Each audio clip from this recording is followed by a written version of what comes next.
And welcome to Coffee Chatter. First off, with Halloween being this past weekend, let's talk about some haunted colleges. In fact, the 50 most haunted colleges in the United States. First off, with a name like this one, I'm not sure how it isn't haunted. Transylvania University in Lexington, Kentucky. A suicide allegedly took place on the campus, and dormers in a specific dorm that was not mentioned specifically, you may see a man standing over your bed in gym shorts. The founder's cabin is also allegedly haunted by the owner, as he allegedly put a curse on it before his death. The Duke Knoll Theater is also allegedly haunted. Some say that they have a feeling like they're being watched, and some say they even saw the figure of a man walking the catwalk or the lighting booth. The University of Virginia in Charlottesville is also allegedly haunted, although there was no information found when I researched the alleged hauntings. The University of Iowa in Iowa City is also haunted in numerous locations. The first is Currier Hall, where it is rumored that a triple suicide happened on the 4th floor. These victims reappear, especially to bickering roommates, in an attempt to resume friendship and harmony. Some also see a man in the Eastern 300s wing, which is the ghost of a former tenant's father. Floors 1 and 9 of Slater Hall are also rumored to be haunted. Floor 9 is allegedly haunted by a male suicide victim who jumps from the 9th floor. Footsteps are heard as well as screams, and many residents have seen the man's ghost carrying an axe. The first floor is allegedly haunted by a legend's tale of a person who roams the halls looking for students to eat. The legend started with someone known as the Penguin Man, who would roam the area looking for babies.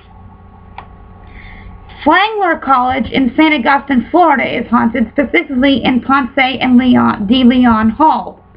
The school campus itself was once a hotel, contributing to the many ghost stories. Most hotels are usually haunted. The most haunted location is this specific hall, the girls' dormitory. The mistress of hotel owner Henry Flagler allegedly roams the 4th floor, where she hung herself. The specific room is boarded up, but curious students still try to see through the keyhole. California State University at Channel Islands, located in Camarillo, was formerly a state mental hospital, contributing, of course, to numerous angry and tortured spirits. Some of the remaining old hospital buildings are in the process of being turned into dormitories. I feel bad for those students. Many students already say they've witnessed unexplainable things.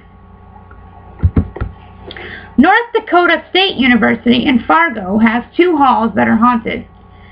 Ceres Hall, specifically the 3rd floor.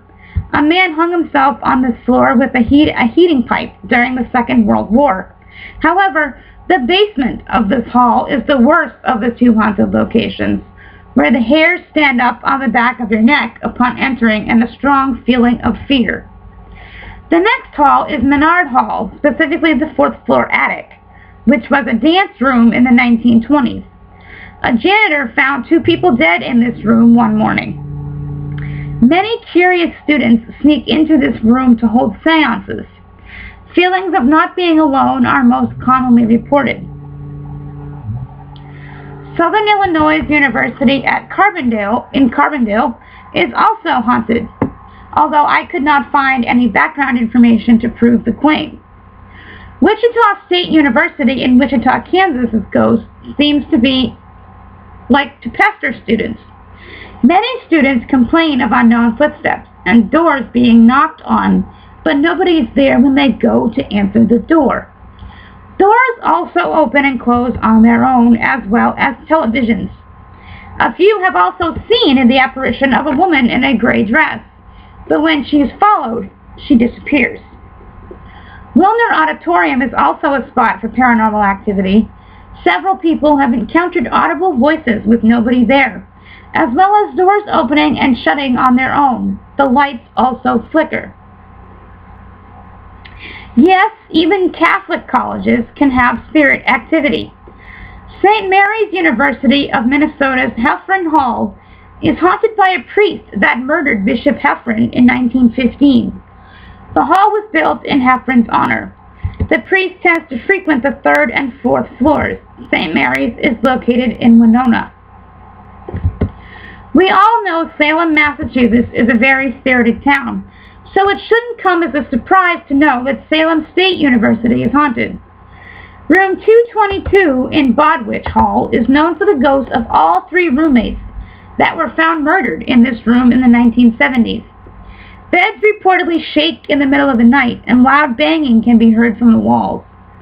The main stage auditorium is known for the ghost of a teenager named Tommy, who fell through the ceiling and was found dead in between the seats of the auditorium.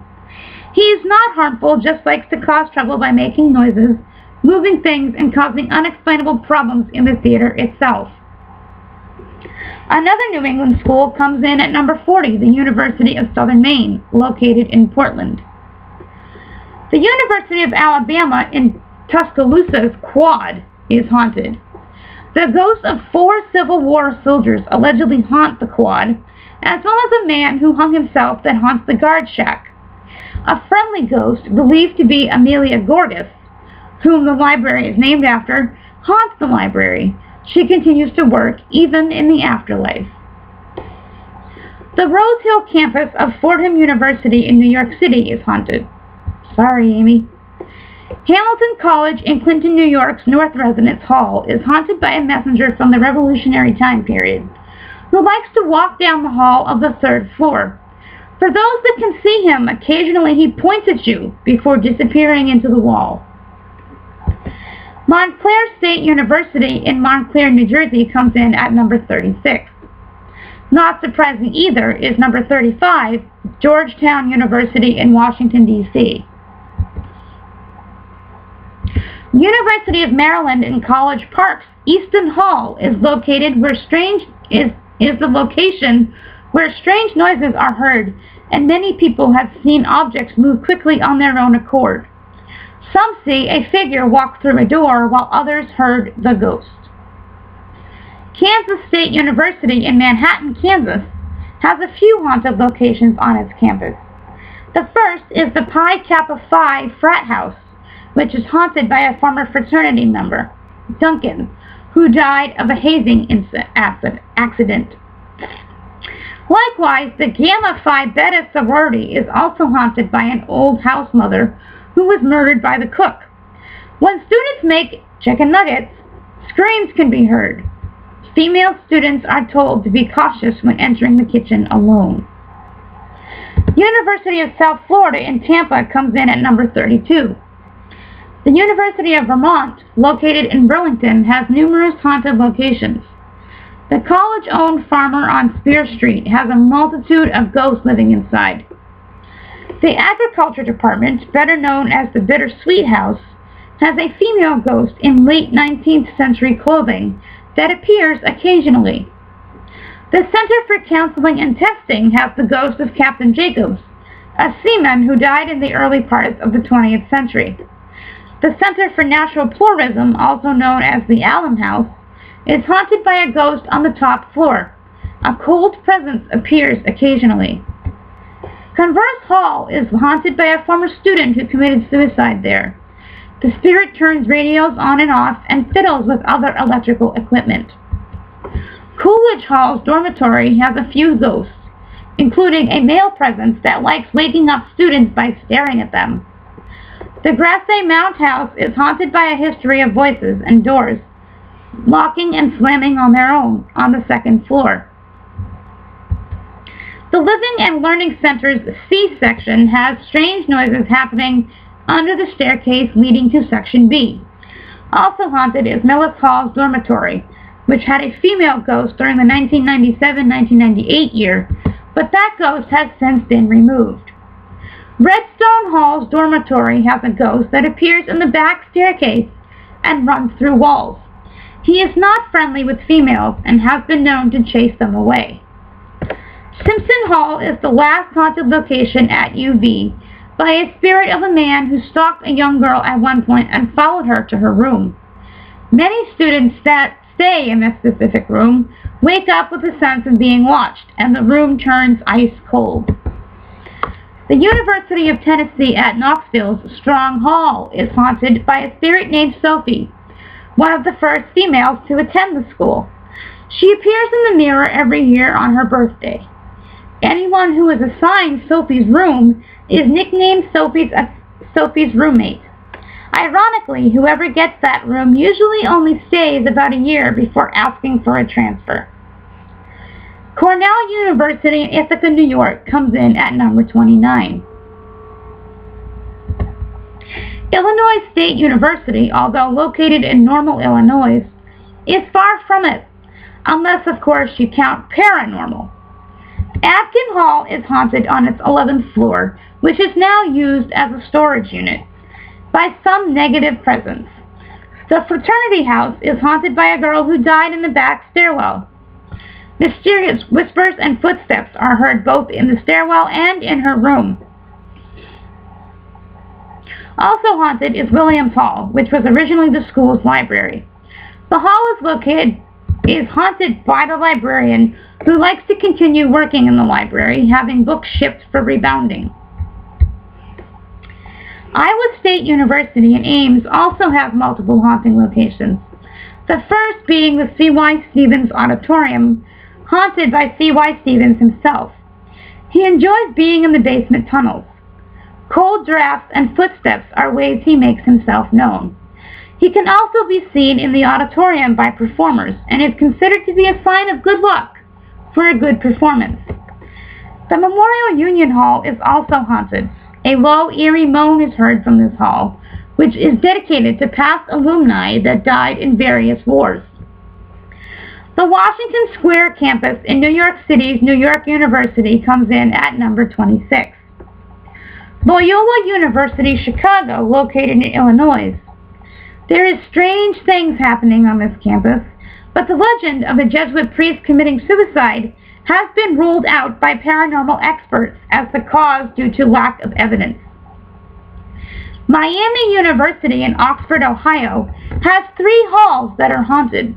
The first is Peabody Hall, which has many sightings, including seeing the ghost of Helen Peabody. Room 210 is known for the spirit of a girl who committed suicide. Reed Hall had a haunting due to a murder that occurred there years ago. However, in 2006, Reed Hall was torn down. Wilson Hall is known for doors that unlock by themselves, alarm clocks going off when they're not scheduled to, and chairs moving on their own and other paranormal events. Students in this hall say they feel presences in the hall, as well as occasionally see the ghost of a girl roaming the hall. Again, one of Amy's daughters had a haunted school. Boston University Shelton Hall, a residence hall, used to be a hotel, which most hotels start up activity. Playwright Eugene O'Neill lived in room 401 and allegedly died in that same room in 1953 and roams that floor to this day. This residential hall is now reserved for writing majors only.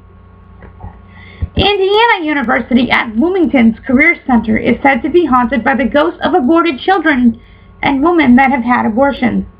A doctor allegedly performed illegal abortions at the campus years ago. The folklore office is allegedly haunted by the former chairman. The Indiana Memorial Union features the ghosts of many humans from murders that have taken place over the years, and even includes a ghost of a dog. The Lilly Library is also said to be haunted, although by what or who, nobody knows. The University of Akron in Akron, Ohio, has a few haunted buildings on its campus. The first is the Sigma Nu House, which has been haunted for years.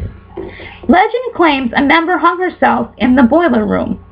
Many members have had encounters with the spirit and will not go into the boiler room alone.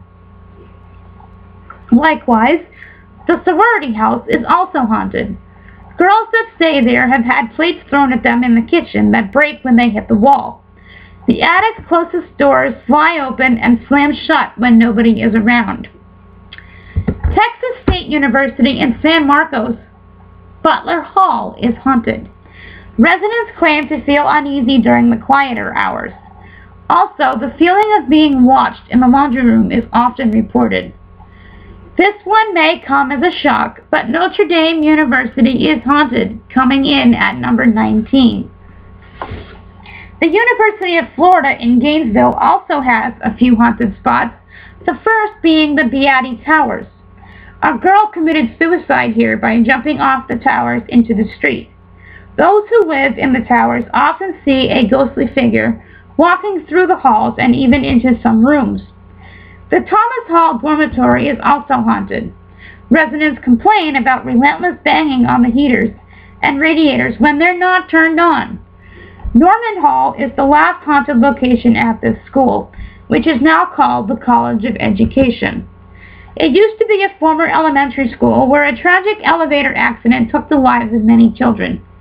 Children can be heard running and laughing through the third floor easily, especially at night.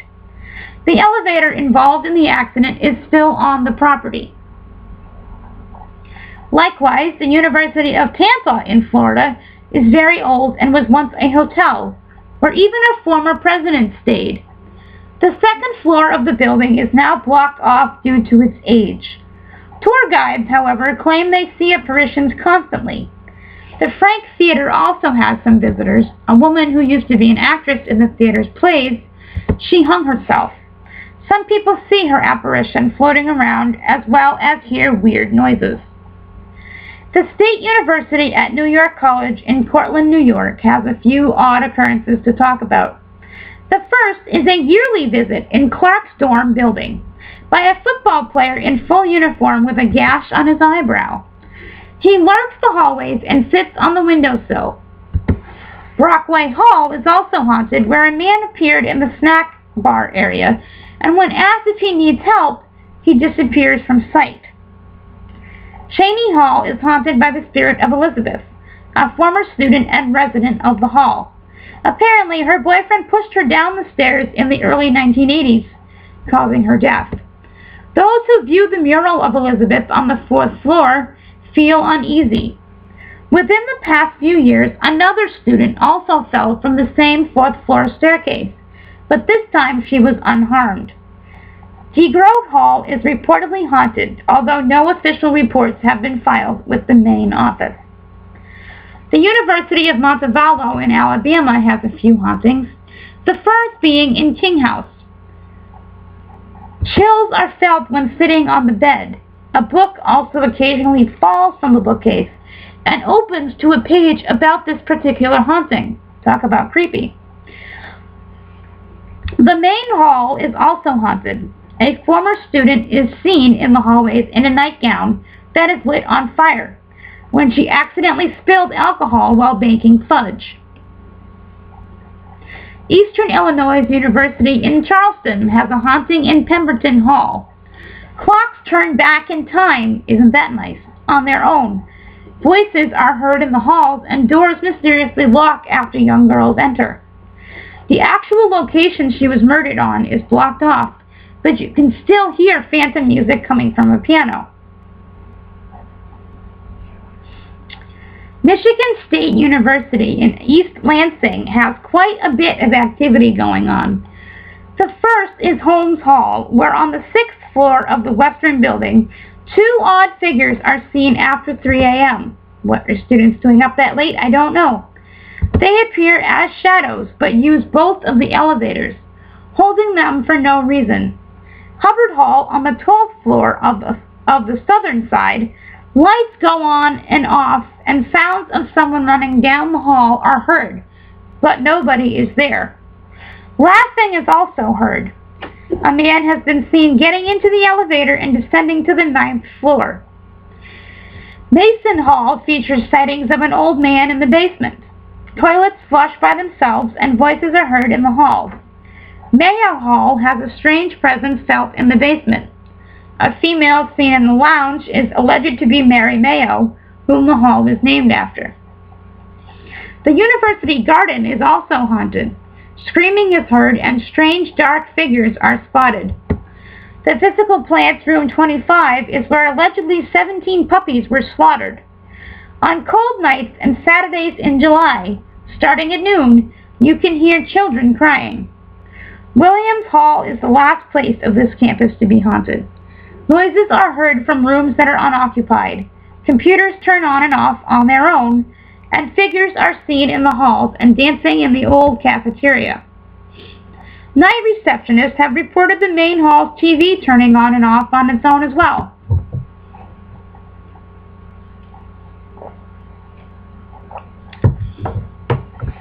All this ghost talk is making me thirsty. Drew University in Madison, New Jersey has a few hauntings to its name as well, one being in Great Hall. This building houses the teachers' offices. There have been reports of faces being seen in the carvings on the ceiling of the upper floor. The chandeliers also swing for no reason, and strange reflections of a man with round gold glasses are found in a mirror. The Arboretum is also haunted by the Lady in Blue, which appears by a lake in the back of the woods and trips people, causing them to fall. Huntington College in Alabama is home to the Lady in Red, which haunts the Pratt dormitory. She is seen wearing all red and committed suicide. There is also the ghost on the green. He shot himself on the green and walks the green at night. He will tug on your clothes, blow in your ear, or play with your hair to get your attention. Also not surprising is Gettysburg College in Pennsylvania, which has countless ghosts, too many to even mention in this show. Coming in at number 9 is University of Georgia in Athens, followed by Kenyon College in Ohio at number 8. The University of Northern Colorado in Greeley has a few haunts, including a woman named Edith, who used to be a den mother. She still comes around from time to time, changing channels, tucking you in, and turning lights off while you're asleep. Turner Hall is haunted by two spirits, one a former student who threw himself out of an 11th floor window, and another because of a fire that trapped students in their dorms. Wilson Hall is also haunted and is where Edith spends most of her time. Heaters make a lot of noise, allegedly due to the marbles that were thrown at Edith rolling around. The University of Illinois at Urbana comes in at number 6. Wells College in Aurora, New York is home to many, many ghost stories. One of the most popular, though, is of a ghost nurse. Years ago, students fell ill in large numbers due to a flu epidemic, causing them to turn the 4th floor into an infirmary. Students now assigned to live on the 4th floor occasionally wake up to find a ghostly nurse standing above them. Some even claim she puts a cold hand on your forehead. East Tennessee State University in Johnson City's Burleson Hall is haunted by a former professor's daughter. They both taught in the area.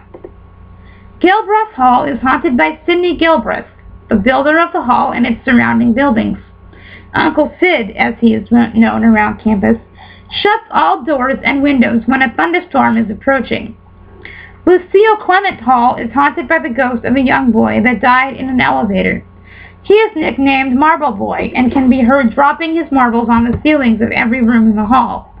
If he is yelled at or told to stop, he will throw all of his marbles at once. He also likes to turn off TVs and change channels. The old library is also haunted by a former librarian who continues to work in the afterlife.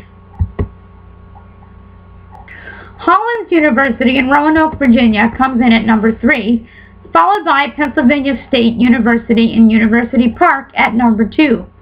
So who is your most haunted college in the United States? Ohio University in Athens, Ohio.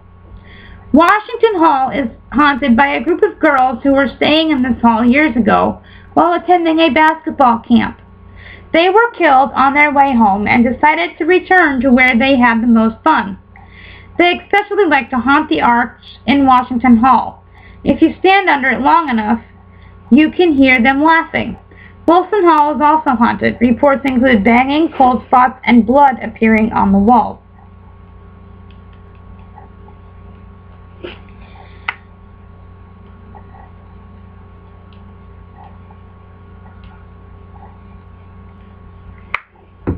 Sorry about that. Okay. And now, that's it for hauntings, but now we must move on to some TV news. NBC canceled 2 fall shows. NBC is next to join the Acting Club as they officially pull the plug on 2 fall shows. A to Z and Bad Judge have both been given their final notices. However, they have been cleared to finish their remaining episodes. Fox also officially canceled Utopia. The show is 80% on the hated list, and Fox has already removed the show from its Tuesday night lineup. Now it has decided to remove the show completely. Now for Dancing with the Stars. This week's episode of Dancing with the Stars featured some of the greatest dynamic duos of all time, from Tarzan and Jane to Adam and Eve. Also, stakes were high, as the couple with the highest score for the first round were automatically immune from elimination and did not have to compete in the second round. The remaining couples faced off in a dance-off, each competing for 3 extra points added to their scores.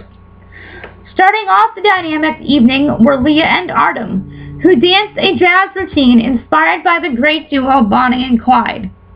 Leah was a little hesitant in a few spots, and I honestly feel like as the weeks have progressed, she's losing her self-confidence that she had at the beginning. It was still a great routine. She earned a 32, dropping 2 points from last week. Next came Michael and Emma, who ultimately went home after 7 weeks of competition. Their dynamic duo was Tarzan and Jane, and their dance was Foxtrot. There was a slight glimmer of improvement. Michael actually moved. His score was 25, again increasing by 5 points from last week. However, it was not enough to pull them into the quarterfinals. Janelle and Val won immunity tonight with their perfect contemporary as Romeo and Juliet. They earned a perfect score of 40, jumping 9 points from last week. Tommy and Peta represented country music's Johnny and June Carter Cash with a paso doble to I Walk the Line. It was very impressive for his age bracket, and he earned a 26 and also won his dance-off, earning 3 extra points. For his original dance, he gained 6 points from last week. Sadie and Mark win Biblical Contemporary, representing Adam and Eve. It was out of the box and very original, earning her a 38, gaining 8 points from last week. Alfonso and Whitney danced the Batman and Robin themed cha-cha, which was very interesting. Alfonso flew in on a zip line, which was neat. The cha-cha was good as well. They also earned a 38. However, they won their dance-off, adding 3 points. They gained 2 points from last week on their original scores. Bethany and Derek went way back to the 1960s, representing Ricky and Lucy Ricardo in a steamy salsa. The fatigue showed in a few spots during the dance, but it was a really great salsa that got everyone cheering and tapping. They earned a 37, dropping 2 from last week. However, they also won their dance-off, adding 3 points to their scores. Speaking of the dance-offs, Alfonso and Whitney danced off against Leah and Artem dancing a jive. Alfonso and Whitney won, earning them 3 extra points. Sadie and Mark faced off against Bethany and Derek, dancing a cha-cha. The winners were Bethany and Derek. And the last of the dance-offs featured this season's 2 lowest scoring couples, Michael and Emma versus Tommy and Peta. They danced a rumba, which, ironically, neither has officially been assigned the dance as of yet for the regular dances. Tommy and Peta won the dance-off, adding 3 points to their score, ultimately saving them into the quarterfinals, which are next week. For our cold case, we are in Washington State this week.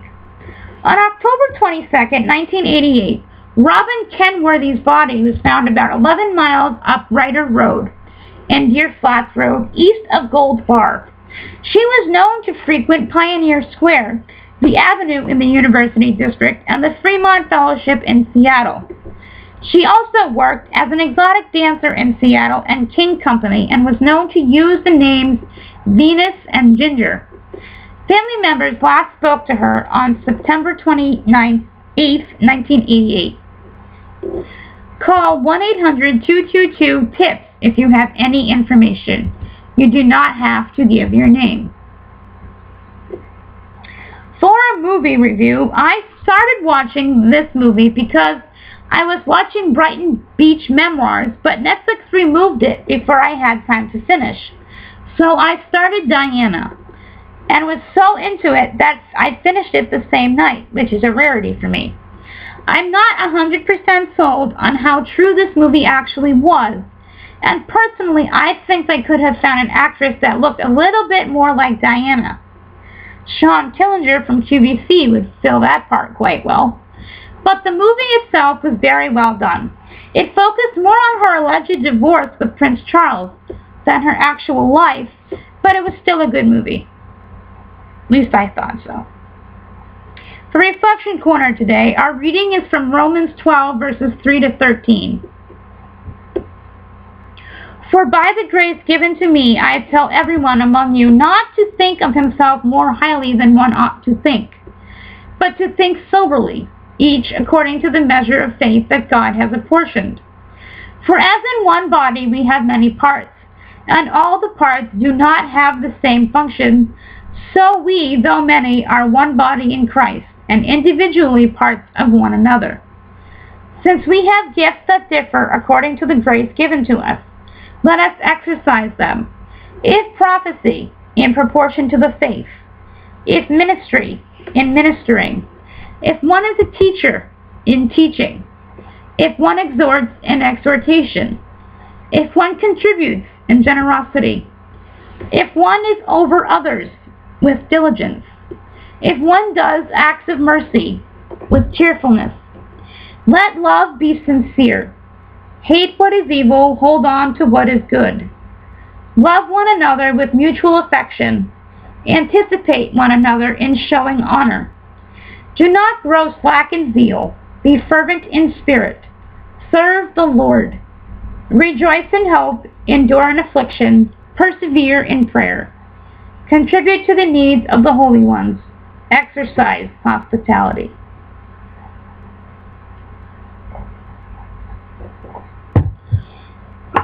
Our psalm today is Psalm 89, verses 2 through 5, 21, 22, 25, and 27. The promises of the Lord I will sing forever. Proclaim your loyalty through all ages. For you said, my love is established forever. My loyalty will stand as long as the heavens.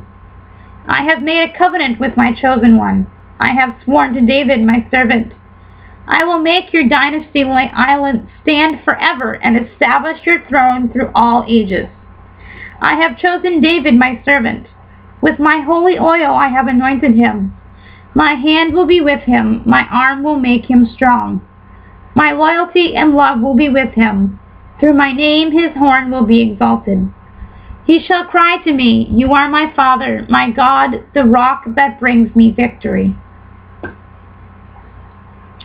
Our gospel message today is from John 10, 11 through 16. I am the good shepherd. A good shepherd lays down his life for the sheep. A hired man who is not a shepherd and whose sheep are not his own sees a wolf coming and leaves the sheep and runs away. And the wolf catches and scatters them. This is because he works for pay and has no concern for the sheep. I am the good shepherd, and I know mine, and mine know me, just as the Father knows me, and I know the Father, and I will lay down my life for the sheep. I have other sheep that do not belong to this fold. These also I must lead, and they will hear my voice, and there will be one flock, one shepherd. In today's Gospel, we hear a portion of the chapter that focuses on the Good Shepherd, which is one of my favorite passages. Because we are the sheep, he is the shepherd. He personally cares for each and every one of us, his sheep. Even when we don't think he's there, or he's letting us out on a long leash, he is there, waiting for us. But if we stray far away from him, he comes after us, slowly, and leads us back. He also mentions in this scripture that he also cares for those not of the flock, those of us who have yet to find a faith in Jesus. He loves us too. Even though we may not believe in him, he is still looking out for us. We have two saints today, although the first is grouped into two people. Saints Agricola and Vitalis. Agricola and Vitalis are both martyrs. Agricola was a citizen of Bologna in northern Italy.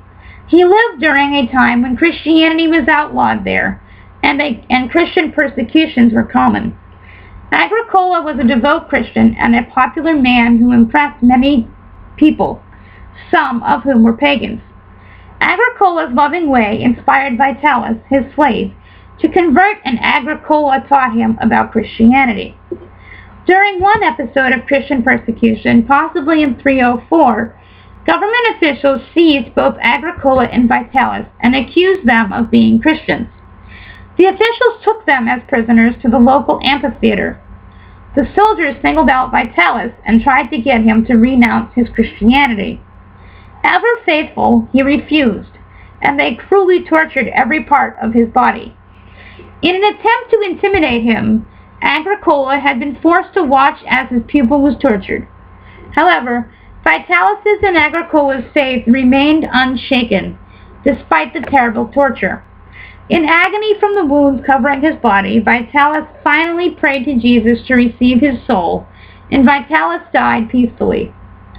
Contrary to expectations, Agricola was not frightened by witnessing Vitalis' death. Instead, he was awed by Vitalis' great faith. Agricola's own faith strengthened, and he refused to yield to the threats of the torturers. The crowd of onlookers who had earlier been sympathetic towards Agricola became angry when they saw that he had not been moved by Vitalis' death to denounce Jesus. In the end, the soldiers roughly crucified Agricola, and he died proclaiming his faith. The more popular saint for today is Charles Borromeo. Charles was a cardinal and is the patron of catechumens, bishops, and catechists. On October 2, 1538, Charles Borromeo was born to a noble family in the castle of Arona on Lake Maggiore in northern Italy. Charles received his basic education from the Benedictines and went on to earn a doctorate in civil and canon law in 1559. That same year, his uncle became Pope Pius IV. The new pope made 22-year-old Charles a cardinal, although he was not yet a priest, as well as administrator of the Archdiocese of Milan. However, before Charles could go to Milan, he was also given several other church positions, including one that made him, in effect, the Pope's Secretary of State. Because of his numerous responsibilities, Charles was forced to let auxiliaries run the Milan Archdiocese, which covered much of Italy and most of Switzerland. Charles was the force behind the Council of Trent's final session in 1562, and he personally drafted the council's catechism. Finally, in 1563, he was ordained a priest and a bishop. After Pope Pius IV died in 1566, Charles went to Milan to initiate the Council of Trent's reforms in his archdiocese, where he founded seminaries that became models for others. He also set up a confraternity of Christian doctrine, through which thousands of catechists taught children in Sunday schools, also known as CCD. Charles traveled throughout the archdiocese teaching and preaching, despite a speech impediment. In tumultuous times, riddled with the devastating effects of famine and plague, he saw to it that the people were fed and cared for at whatever cost, ignoring the mounting serious debts. But Charles wore himself out with work and died in 1584 at the age of 46. Closing prayer. Receive, O Lord, my memory, my will, my understanding, and entire liberty. You have given me all I have, and I surrender all to your divine will, that you should dispose of me as it shall please you. Give me only your love and your grace, and I shall be happy and shall have no more to ask. This week's fan of the week is George Zuki, who answered this week's question correctly. The answer was Donald Trump. And I will see you next week.